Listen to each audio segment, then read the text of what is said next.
This is Ben Meiselas from the MeidasTouch network. So we know now that Judge Aileen Cannon, the Trump-appointed judge, federal judge from the Southern District of Florida, we knew she was corrupt. We know now that she's completely incompetent. It's kind of a corrupt meets incompetent.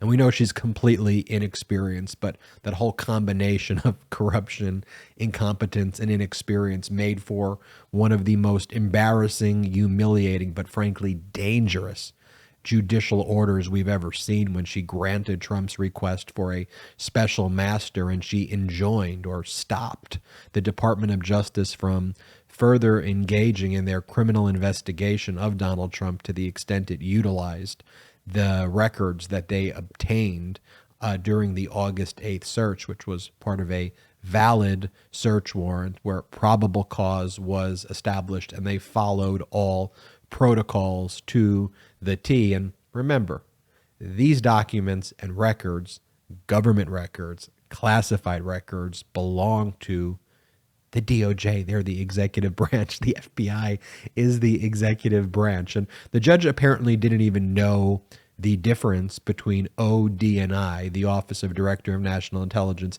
and the FBI by basically, she seemed to indicate ODNI, they could continue their national security assessment, but the FBI and DOJ can't.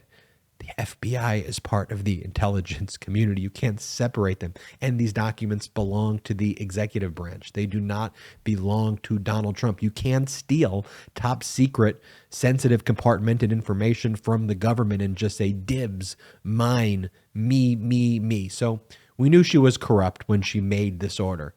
But a humiliating Trump legal defeat earlier today in connection with this ridiculously frivolous lawsuit, RICO lawsuit he filed against Hillary Clinton, shed further light on how corrupt Aileen Cannon was, almost inadvertently. And the timing of this couldn't be more kind of perfect to illuminate what went on here.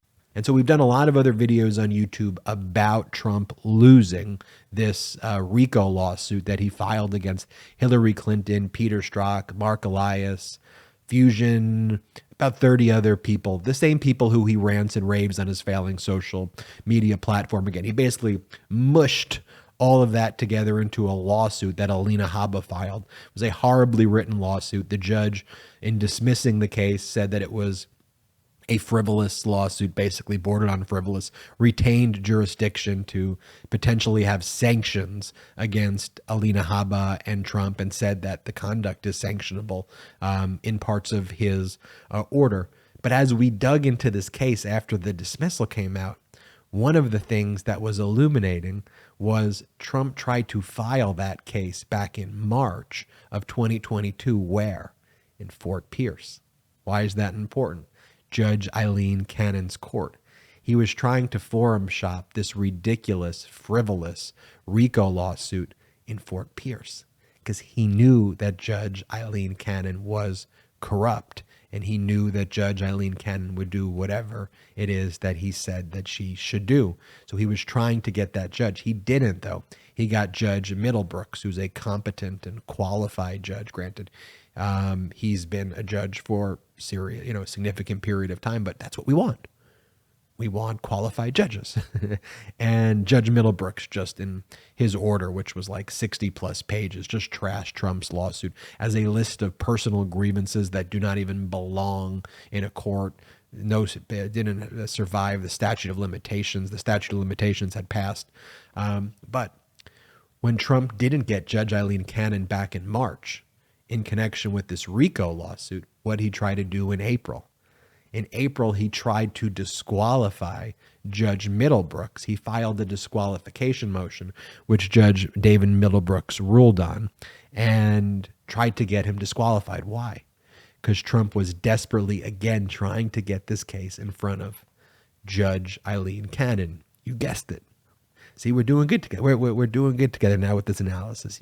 We're on the same team now. So, in fact, in the order denying disqualification, because judges rule on their own disqualification orders if there's a conflict, Judge Middlebrooks even wrote in footnote 3, I note that plaintiff filed this lawsuit in Fort Pierce division of this district, where only one federal judge sits, Judge Aileen Cannon, who plaintiff appointed, plaintiff's Donald Trump here, in 2020.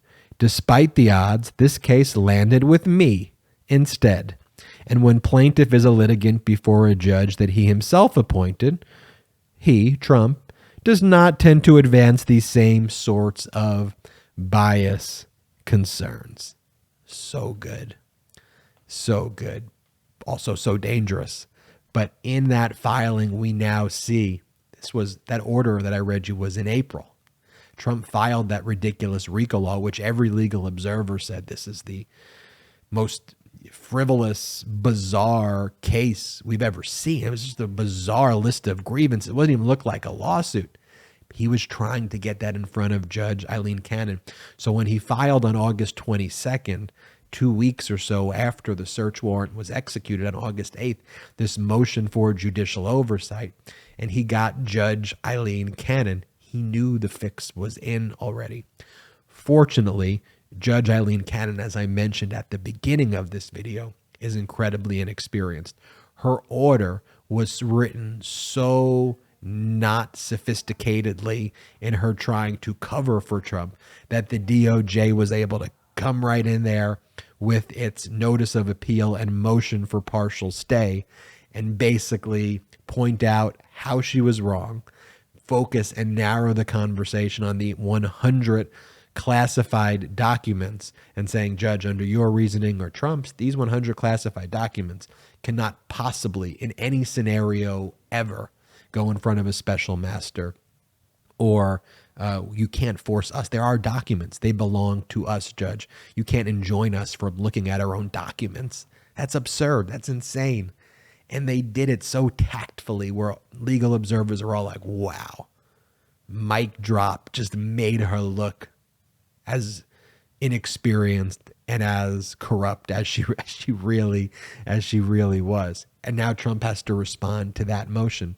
Is he going to claim that he owns those 100 classified records? I was going to say he declassified potentially nuclear secrets. Is that what we're going to say? He has to address those documents right now. And the DOJ leveraged her corruption to the advantage of its prosecution and boxed Trump in and boxed her in.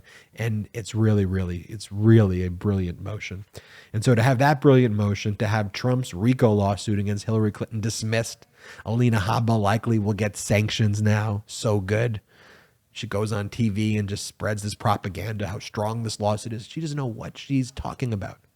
She is a dangerous, dangerous idiot of a lawyer, period. That's what she is. And she's dangerous because she doesn't care about this country.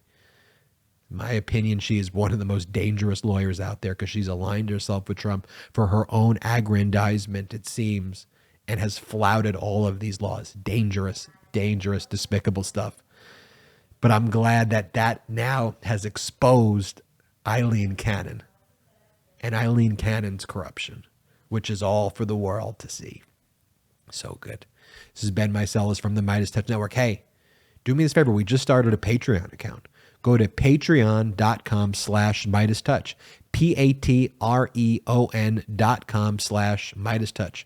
MeidasTouch Media, we're not funded by billionaires or millionaires or even 100,000aires. We're funded by, it's me and my brothers who we do these videos because we love it. We have a passion for our democracy, and we're trying to build an independent media company that will change the way news is delivered, unapologetically pro-democracy. And I always see the comments. I read your comments.